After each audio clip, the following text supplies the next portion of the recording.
Hello guys, तो कैसे हैं आप लोग। इन दिस वीडियो आज हम बात करने वाले हैं जुजुत्सु काइसेन के चैप्टर नंबर 249 के बारे में।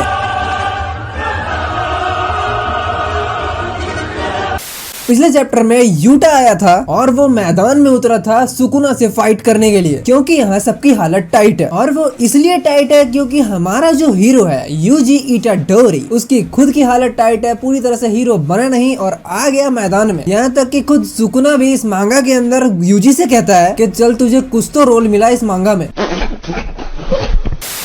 इस चैप्टर का फुल एक्सप्लेनेशन इस वीडियो में तुम्हें मिलेगा, लेकिन जो भी मैंने पिछला बोला उसको भूल जाओ। इस वीडियो की बात कर रहा हूँ मैं, मुझे खुद पता नहीं लगा था। चैप्टर की शुरुआत होती है यूटा के फ्लैशबैक से, जहाँ पर यूटा किंजुकू को मारा था। उसके बाद क्या हुआ वो हमें यहाँ दिखाया जाता है। जब यूटा गेतो यानी किंजुकू का गला काट देता है, उसके बाद किंजुकू के अंदर के जितने भी कर्स स्पिरिट थे वो सारे के सारे बाहर आते हैं एंड यूटा उन सारे के सारे कर्स स्पिरिट को मार डालता है अपनी जानेमन रीका के साथ। बट यहाँ किंजुकू के गला कटने के बाद भी किंजुकू अब तक मरा नहीं है, क्योंकि गेटो के अंदर जो ब्रेन है वो अभी तक खत्म नहीं हुआ है। इस वजह से किंजुकू अभी भी जिंदा होता है और वो काकेगाने को इंस्ट्रक्शन दे रहा होता है कि आगे उसे क्या करना है। सही में किंजुकू बहुत खेलाबाज है। और जो पिछले चैप्टर 248 के अंदर जो नया रूल ऐड किया गया था वो इसी की वजह से हुआ था, किंजुकू की वजह से, जिसके अंदर रूल ये था कि मेगुमी को टेंजन एंड ह्यूमन के बीच के मर्जर की पूरी अथॉरिटी मिलती है। एंड इसके बाद किंजुकू फाइनली मर जाता है। उसे मारने वाला होता है यूटा। वही तो कहूं, साला टाइम कैसे लग गया यूटा को आने में इतना ज्यादा, क्योंकि वो किंजुकू का गला काटने के बाद भी उससे फाइट कर रहा था। साला सच में बहुत हरामी बंदा है किंजुकू, यूटा नहीं। मालूम है तेरे बाप को मत सिखा, चल। देन सीन जाता है प्रेजेंट के अंदर, जहाँ पे यूटा एंड सुकुना लड़ रहे होते हैं, जिसके अंदर यूटा ये नोटिस करता है कि भैया जी सुकुना तो दोबारा से रिवाइव हो रहा है एंड धीरे धीरे वो अपने रिवर्स कर्स टेक्निक को भी यूज कर लेगा। और एक बार रिवर्स कर्स टेक्निक सुकुना ने यूज की तो उसके बाद वो खुद को हील करता जाएगा और उसके बाद तुम्हें पता है क्या होगा, दोबारा से तबाही। और हो सकता है उस टाइम पे तो यूटा भी सुकुना को ना रोक पाए, मे बी इट्स पॉसिबल। अब यहाँ यूटा ये सोचने लग जाता है कि मुझे थोड़ी जल्दी करनी चाहिए थी, इवन मुझे किंजुकू के पास तो जाना ही नहीं चाहिए था, क्योंकि ऐसा करने से सुकुना को थोड़ा टाइम मिल गया। उस टाइम पर ये होता हिगुरुमा भी नहीं मरा होता, जो पहले मरे थे वो बंदे भी नहीं मरे होते, इवन हम सब सुकुना के ऊपर एक साथ अटैक करते तो अब तक सुकुना जिंदा ही नहीं होता। काश मैंने अपनी जगह माँ की जान को भेज दिया होता। एक मिनट, क्या बोल रही है? एक बात बताओ, किंजुकू को संभालना कोई छोटी बात नहीं है, और ना ही थी, क्योंकि जैसे ही उसका गला काटा वैसे ही उसके अंदर से बहुत सारे कर्स स्पिरिट निकले हैं जिन्हें रीका ने मारा। क्या तुम्हें ये लगता है कि माँ की चान अगर वहाँ पे होती तो वो उन्हें संभाल पाती? मेरे ख्याल से पॉसिबल नहीं था। मे बी उस टाइम पे ये होता कि माँ की चान भले ही सरप्राइजली किंजुकू का गला काट देती, लेकिन जो कर्स स्पिरिट निकलते उसके अंदर वो पक्का मारी जाती और किंजुकू माँ की चान की बॉडी पोजेस कर लेता। तब क्या करते चाचा? अपनी फ्रेंड को मारते। मेरे ख्याल से जो हुआ ठीक हुआ। चलो आगे बढ़ते हैं। यूटा सुकुना के ऊपर अपने कटाना से अटैक करता है, बट सुकुना यूटा के कटाना को पकड़ लेता है। देन यूटा अपना कटाना छोड़ता है और उसके बाद वो उसी हाथ से सुकुना के पेट में मुक्का मारता है। देन इसके बाद यूटा एंड रीका दोनों ही मिलकर सुकुना पर अटैक करते हैं एंड यहाँ पर यूटा का रिग्रेशन खत्म ही नहीं हो रहा है और इसी रिग्रेशन की वजह से उसे आता है गुस्सा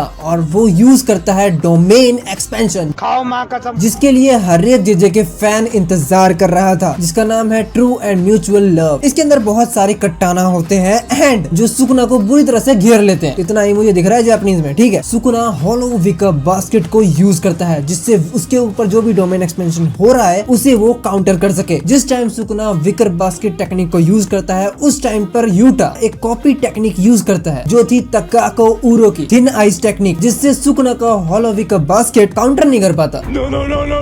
क्योंकि ये होलो विकर बास्केट छोटी मोटी टेक्निक से आपको प्रोटेक्ट नहीं कर सकता है। इवन आपकी टेक्निक इनकम्प्लीट है तो भी ये होलो विकर बास्केट उसे काउंटर नहीं कर पाएगा। और यही हुआ सुकुना के साथ। सुकुना के इस होलो विकर बास्केट ने डोमेन एक्सपेंशन को तो काउंटर कर लिया, लेकिन ये कर्स टेक्निक को काउंटर नहीं कर सकता है। यहाँ पर जो सुकुना के ऊपर यूटा ने अटैक किया था उससे सुकुना को थोड़ा इंजर्ड तो हुआ और यहाँ पर तुम देख सकते हो सुकुना के आंख पे बहुत बुरी लगी है। एंड देन सुकुना ये मेजरमेंट मान लेता है कि यूटा उसके साथ करने क्या वाला है, क्योंकि यही इसका प्लान है। यूटा की कर्स टेक्निक है सभी की कर्स टेक्निक को कॉपी करना। सबसे पहले यूटा ने डोमेन एक्सपेंशन को यूज किया, जिससे सुकुना को बचना है तो वो होलो विकर बास्केट को तो यूज करेगा ही करेगा, जिससे सुकुना यहाँ बिजी हो गया एंड यूटा ने दूसरों की कर्स टेक्निक से उस पर वार किया, जिससे सुकुना एक टाइम पे दो काम तो कर नहीं सकता, होलो बास्केट को भी संभाले और यूटा के अटैक को भी डॉच करे, जिसकी वजह से सुकुना के बचने के चांसेस कम हो जाते हैं यूटा से। एंड अपने डोमेन एक्सपेंशन के अंदर होते हुए भी यूटा बहुत सारी यानी अनलिमिटेड कर्स टेक्निक्स को यूज कर सकता है।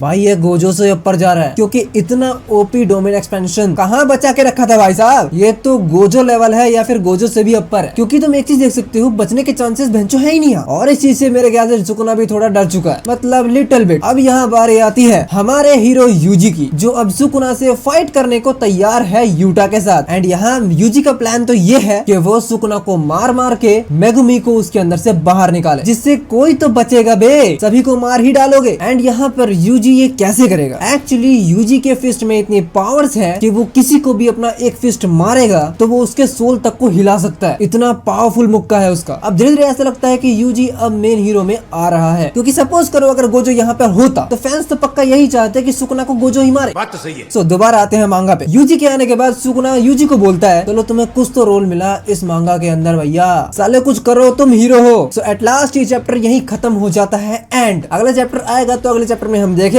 बट आज के लिए बस इतना ही गाइस। मिलते हैं नेक्स्ट वीडियो में। इस चैनल को सब्सक्राइब करो, बेल आइकन जरूर दबा देना। Thank you for watching guys, मिलते हैं नेक्स्ट वीडियो में।